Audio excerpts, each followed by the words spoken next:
बिस्मिल्लाहिर्रहमानिर्रहीम। अस्सलाम वालेकुम डियर स्टूडेंट्स। आज का जो हमारा लेक्चर है वो किस चीज़ के बारे में है? रिट्रोवर्टेड यूट्रस के बारे में है। रिट्रोवर्टेड यूट्रस क्या है? इसके नाम से जैसे पता लगता है कि यूट्रस की कोई डिसीज़ है, यानी कि यूट्रस से रिलेटेड, उसकी स्ट्रक्चर से रिलेटेड कोई डिसीज़ है जिसे हम क्या कहते हैं? रिट्रोवर्टेड यूट्रस कहते हैं। आइए देखते हैं इसके आउटलाइंस में क्या क्या है। आउटलाइन में ये है कि इसकी डिफिनेशन है फर्स्ट ऑफ ऑल कि रिट्रोवर्टेड यूट्रस जो है उसकी डिफिनेशन क्या है, ठीक है। Sign and symptoms of retroverted uterus हैं, the complications of retroverted uterus और ट्रीटमेंट ऑफ रिट्रोवर्टेड यूट्रस। तो इस लेक्चर में ये सारी चीज़ें आज पढ़ेंगे। डिफिनेशन फर्स्ट ऑफ ऑल देखते हैं कि रिट्रोवर्टेड यूट्रस की डिफिनेशन क्या है। डिफिनेशन में क्या कहते हैं? The retroverted uterus means that uterus is tipped backwards so that it aims towards the rectum instead of forward towards the belly. तो ये क्या बता रहा है? डिफिनेशन में ये बता रहा है कि यूट्रस जो है वो क्या होता है कि नॉर्मल वो बेली की तरफ होने के बजाय वो टिप बैक हो जाता है, बैक साइड पे चला जाता है, रेक्टम की तरफ चला जाता है। तो ये इसे हम नाम देते हैं रिट्रोवर्टेड यूट्रस कहते हैं। जिस तरह इस इमेज में दिखा है कि हमारे पास क्या है, नॉर्मल यूट्रस है और ये टूवर्ड्स द यूरिनरी ब्लैडर है, यानी ये बेली की तरफ है। लेकिन रिट्रोवर्टेड जब हो जाए तो वो फिर किस साइड पे जाता है? वो रेक्टम की साइड पे जाता है और रेक्टम के साथ उसी पोजीशन में होता है। इसकी फिर कॉम्प्लिकेशंस होती हैं और इसकी क्या होती है कि बहुत सारी प्रॉब्लम्स काज होती हैं प्रेगनेंसी में भी, और नॉर्मल जो फीमेल होती हैं उनको पेन भी होता है। आइए देखते हैं इसकी सिम्टम्स और कॉम्प्लिकेशंस। रिट्रोवर्टेड यूट्रस की सिम्टम्स हमारे पास कौन कौन सी हैं? साइन एंड सिम्टम्स हमारे पास हैं। फर्स्ट वन हमारे पास है डिफ़िकल्टी इन मिक्चुरेशन। तो इसमें डिफ़िकल्टी होती है मिक्चुरेशन में। मिक्चुरेशन मीन्स यूरिनेशन या यूरिन पास करने का जो प्रोसेस है। जब भी कोई पेशेंट, अगर उसे रिट्रोवर्टेड यूट्रस है किसी फीमेल को, तो वो जब यूरिन पास कर रही होगी तो उसके साथ उसे डिफ़िकल्टी और पेन फील होगी। पास करते हुए बर्निंग होगी और पेन होगा, बहुत प्रेशर के साथ फिर वो पास करेगी। सेकेंड हमारे पास है कि retention of the urine retained हो जाएगा यूरिनरी ब्लैडर में। रिट्रोवर्टेड यूट्रस की ये कॉम्प्लिकेशन है। और क्या होगा कि ब्लैडर बिकम्स डिस्टेंडेड। जो यूरिनरी ब्लैडर है वहाँ पे यूरिन रिटेंशन की वजह से वो डिस्टेंड हो जाएगा, वो फूल जाएगा, यानी कि वो फैल जाता है। इस तरह सिंपल कि अगर एक गुब्बारे में बहुत ज़्यादा हवा आ जाए तो फिर वो उसका साइज़ बढ़ जाता है और डिस्टेंड हो जाता है। इसी तरह same as that urinary bladder में ज़्यादा यूरिन रिटेंड होने की वजह से भी वो क्या होगा, डिस्टेंड हो जाएगा। जिस तरह इस इमेज में दिखाया है कि बेली जो है वो क्या हुआ है कि बिल्कुल डिस्टेंड है यूरिनरी ब्लैडर डिस्टेंशन की वजह से और यूरिन रिटेंशन की वजह से। फिर है रिटेंशन विद ओवरफ्लो के साथ भी रिटेंशन होगी। Difficulty to palpate the cervix. और एक सिम्टम क्या है कि अगर कोई फिज़िकल एग्जामिनेशन करना चाहे तो उस टाइम जब पल्पेट करे, पल्पेशन में वो क्या होगी कि सर्विक्स प्रॉपर तरीके से वो पल्पेट नहीं कर पाएगी। कोई फिजिशियन या डॉक्टर जो है वो डिफ़िकल्टी होगी कि सर्विक्स प्रॉपर तरीके से नहीं पल्पेशन में आएगी। अगर वो पर वेजाइनल एग्जामिनेशन कर रही है उस टाइम भी प्रॉपर तरीके से पल्पेट नहीं कर पाएगी सर्विक्स को। ये तो ओपनिंग है यूट्रस की।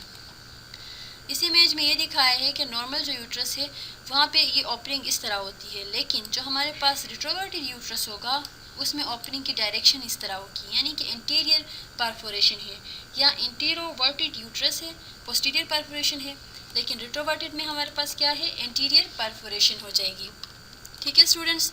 फिर ये कॉम्प्लिकेशंस क्या हैं इसकी, क्योंकि ये सिम्टम और साइन हमने बता दिए तो इसकी कॉम्प्लिकेशन भी होंगी मस्ट, क्योंकि ये नॉर्मल तरीका तो नहीं है, नॉर्मल से हट के है, यानी बेली की साइड पे यूट्रस होना चाहिए और यहाँ पे वो किस साइड पे जाके है, रेक्टम की साइड पे है। तो इसलिए कॉम्प्लिकेशंस कौन सी हैं हमारे पास? फर्स्ट वन हमारे पास होगी सिस्टाइटिस। तो ये किस चीज़ की? ये infection of the urinary bladder. Urinary bladder की इन्फेक्शन हो जाएगी। क्यों इन्फेक्शन होगी?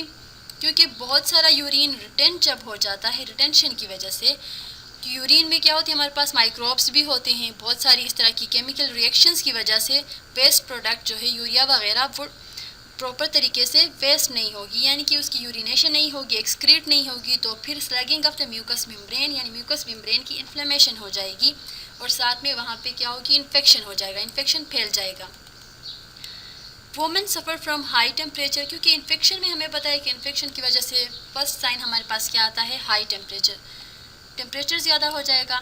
रैपिड पल्स रेट भी ज़्यादा हो जाएगी उसी पेशेंट की। पेन इन द एब्डोमेन, क्योंकि इन्फेक्शन है और इन्फ्लेमेशन यानी स्वेलिंग हुई है ब्लैडर के अंदर, तो उसकी वजह से पेन भी होगा। पल्पेबल टेंडर मास, और जब पल्पेशन करेंगे एब्डोमेन की उस टाइम वहाँ पे एक सख्त सा इस तरह मास फील होगा, जैसे कि कोई चीज़ बनी हुई है अंदर, बहुत सख्त चीज़ हाथ लगेगी। फिर हमारे पास की कॉम्प्लिकेशन क्या है, एबॉर्शन। अगर कोई फीमेल कंसीव करती है तो उसकी मल्टीपल टाइम्स एबॉर्शन होंगे, क्योंकि रिट्रोवर्टेड यूट्रस है, वो प्रॉपर तरीके से नॉर्मल उसकी एनाटॉमी नहीं है यूट्रस की। तो फिर क्या होगी कि एबॉर्शन के चांसेस बढ़ जाएंगे, कंप्लीट एबॉर्शन अगर, और कुछ फीमेल्स में कंप्लीट एबॉर्शन भी होगा। फिर इसकी ट्रीटमेंट किस तरह है, तो ये सब ट्रीट करने के लिए क्या करना पड़ता है, इसकी ट्रीटमेंट में इन्वॉल्व है क्या चीज़, refer to the hospital patient complaining of micturition. अगर किसी पेशेंट को मिक्चुरेशन है, यानी कि कंप्लेन करती है फीमेल के यूरिन पास करते हुए पेन हो रहा है, तो उसे हॉस्पिटल ले जाना चाहिए। In hospital soft rubber catheter is passed and urine drained gradually. तो हॉस्पिटल में सबसे पहले क्या होगा, यूरिन रिटेंशन की ट्रीटमेंट की जाएगी। वो ट्रीटमेंट किस तरह होगी कि यूरिन रिटेंड हो गया है, वो पास नहीं कर पा रही, करती भी है तो पेन के साथ, तो उसके लिए एक रबर से बना हुआ कैथेटर पास करेंगे, एक पाइप जिसे हम कैथेटर नाम देते हैं, वो पास करेंगे। तो फिर उससे क्या होगा कि उस कैथेटर के थ्रू जो यूरिन आ रहा है, यूरिनरी ब्लैडर को इस तरह खाली करेंगे और उस कैथेटर के एंड में एक बोतल लगाएंगे 3 to 4 डेज़ तक। फिर क्या करेंगे, वो देखेंगे कितना यूरिन वो पास करती है, और उस यूरिन के फिर टेस्ट वगैरह होंगे कि इसमें कौन कौन सी ऐसे माइक्रोब्स हैं या फिर ये कौन सी चीज़ है, उसे डायग्नोज करने के लिए। फिर क्या है कि the patient is placed in the lateral Sims position. Second हमारे पास क्या है कि यूरिन तो हमने करवा दिया पेशेंट से कि उसकी रिटेंशन अभी ठीक हो जाएगी, जो ब्लैडर डिस्टेंडेड हुआ है यूरिन रिटेंशन की वजह से, उसकी तो ट्रीटमेंट इस तरह हो जाएगी। लेकिन अभी देखना है कि पेशेंट को और पेन है, तो पेन रिलीव करने के लिए इस तरह की पोजीशन देनी होगी। बेड पे अगर पेशेंट लेटती भी है तो फिर वो क्या करेगी, पिलोज यूज़ करेगी, ठीक है। लेटरल सिम्स पोजीशन, इस पोजीशन को नाम देते हैं। इस पोजीशन के तरीके से ये पोजीशन में पेशेंट लेट जाएगी, रेस्ट इसी पोजीशन में करेगी। पिलोज जो है 2 लेग्स के दरमियान रखी हुई है और बिल्कुल सॉफ्ट मतलब तरीके से वो सोएगी, कोई और पोजीशन नहीं कर सकती, ज़्यादा चलना फिरना नहीं होगा, और उसने ये पोजीशन फॉलो करनी होगी रेस्ट के वक्त, ठीक है। और यहाँ पे जो कैथेटर पास किया गया इस डायग्राम में ये दिखा रहा है, और एक बैग में या यूरिन बैग होगा या फिर साथ बोतल कनेक्ट करके फिर वो देख लेंगे कि कितना यूरिन पास करती है हर शिफ्ट में, और उसके बाद उसकी टेस्ट वगैरह हो जाएंगे। तो इससे एक तरह से ये ट्रीटमेंट हो जाएगी। आफ्टर 3 to 4 डेज़ के बाद जो है position of the uterus is corrected. जो यूट्रस की पोजीशन है उसे फिर करेक्ट किया जाएगा। किस तरह, क्योंकि वो बैकवर्ड चला गया है तो उसे अभी ठीक करना होगा। किस चीज़ के through, manually by the doctor and Hodge pessary is inserted. इसके लिए एक चीज़ यूज़ करते हैं जिसे हॉज पेसरी कहते हैं, वो डॉक्टर यूज़ करके फिर यूट्रस को उसकी अपनी पोजीशन पे लेके आएगी। तो इस इमेज में ये दिखा है कि उसकी शेप इस तरह की होती है जो पेसरी यूज़ करते हैं, और यहाँ पे जब वो यूज़ किया गया है, अप्लाई किया गया है इस फीमेल के यूट्रस पे, तो वो दिखाया है कि वो किस तरह फॉरवर्ड लेके आती है उस यूट्रस को, ठीक है स्टूडेंट्स। और इसके लिए क्या होगा, फिर ट्रीटमेंट मज़ीद ये होगी, इसकी ट्रीटमेंट इस तरह होगी कि एंटीबायोटिक्स से ट्रीटमेंट की जाएगी, क्योंकि रिटेंशन की वजह से माइक्रोब्स वगैरह भी पास नहीं हो रहे थे यूरिन में, तो इस वजह से जो इन्फेक्शन है उसे डील किया जाएगा एंटीबायोटिक्स देके। Sedatives given for pain relief, इस तरह के सेडेटिव्स देंगे जो कि पेन को ख़त्म कर देंगे पेशेंट की। After catheter is remove patient is encourage to pass urine every 2 hour.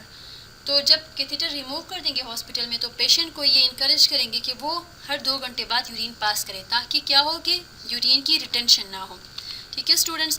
तो इस चीज़ को ये जो पेसरे इंसर्ट करते हैं और जो ट्रीटमेंट करते हैं यूट्रस की पोजीशन को करेक्ट करने के लिए, उसके लिए एक वीडियो यहाँ पे मैं दिखा रही हूँ, उससे आपको फिर बेहतर तरीके से समझ आ जाएगी कि किस तरह से पेसरे इंसर्शन करते हैं। If you suffer from pelvic organ prolapse or stress incontinence, your doctor may recommend the use of a pessary. The muscles of the pelvic floor and other supporting tissues hold your bladder, uterus, and rectum in place. If these muscles and tissues weaken, your organs may shift out of their correct position, resulting in pelvic organ prolapse.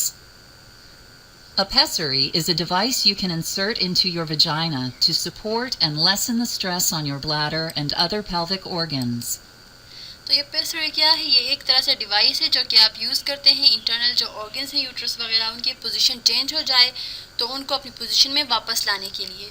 To insert a ring with knob pessary, fold it in half. place a small amount of lubricant on the end without the knob. तो आपने क्या करना होगा, ये insert करने से पहले आपने इसके ऊपर एक लुब्रिकेंट इस तरह की ऑयली टाइप की चीज़ लगानी होगी ताकि ये स्लोली जो है वो इंसर्ट हो सके और पेशेंट को पेन और इरिटेशन ना हो. Use your fingers to spread the labia. Carefully insert the pessary into the vagina as far as possible. Use your index finger to rotate the knobbed end of the pessary upward. You should not feel it once it is in the correct position. You may need to try several sizes and styles to ensure proper fit. Because even the best fitting pessary may cause irritation, your doctor will want to check you every 3 to 6 months. तो students, ये था आज का lecture. इससे आप लोगों को proper तरीके से समझ आ गई है.